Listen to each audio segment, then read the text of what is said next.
ஜெகதி ரஞ்சித் இயக்கத்தில் சந்தோஷ் நாராயணன் இசையில் super star Rajinikanth, Radhika Apte, Dhanshika நடித்த கபாலி படத்தின் இசை வெளியீட்டு விழா 12ஆம் தேதி நடைபெற உள்ளது. இந்நிலையில் இந்த படத்தின் ட்ராக் லிஸ்ட் தற்போது வெளியாகியுள்ளது. இந்த படத்தின் பாடல்கள் விவரம் குறித்து தற்போது பார்ப்போம்.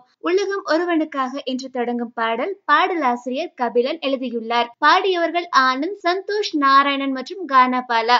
மாயநதி என்று தொடங்கும் பாடல் பாடலாசிரியர் உமாதேவி. பாடியவர்கள் ஆனந்த், பிரதீப் குமார், ஸ்வேதா மேனன். வீர துரந்திரா என்ற பாடல் பாடல் ஆசிரியர் உமாதேவி. பாடியவர்கள் கானா பாலா, லாரன்ஸ் மற்றும் பிரதீப் குமார். வானம் பார்த்தேன் என்று தொடங்கும் பாடல் பாடல் ஆசிரியர் கபிலன். பாடியவர் பிரதீப் குமார். நெருப்படா என்று தொடங்கும் பாடல் பாடல் ஆசிரியர் மற்றும் பாடியவர் அருண்ராஜா காமராஜ். இந்த பாடல் ட்ரெய்லர் வெளியாகி பெரும் பரபரப்பை ஏற்படுத்தியது என்பது குறிப்பிடத்தக்கது. மேலும் சினிமா செய்திகளை உடனுக்குடன் தெரிந்து கொள்ள கீழே உள்ள சப்ஸ்கிரைப் பட்டனை அழுத்தவும்.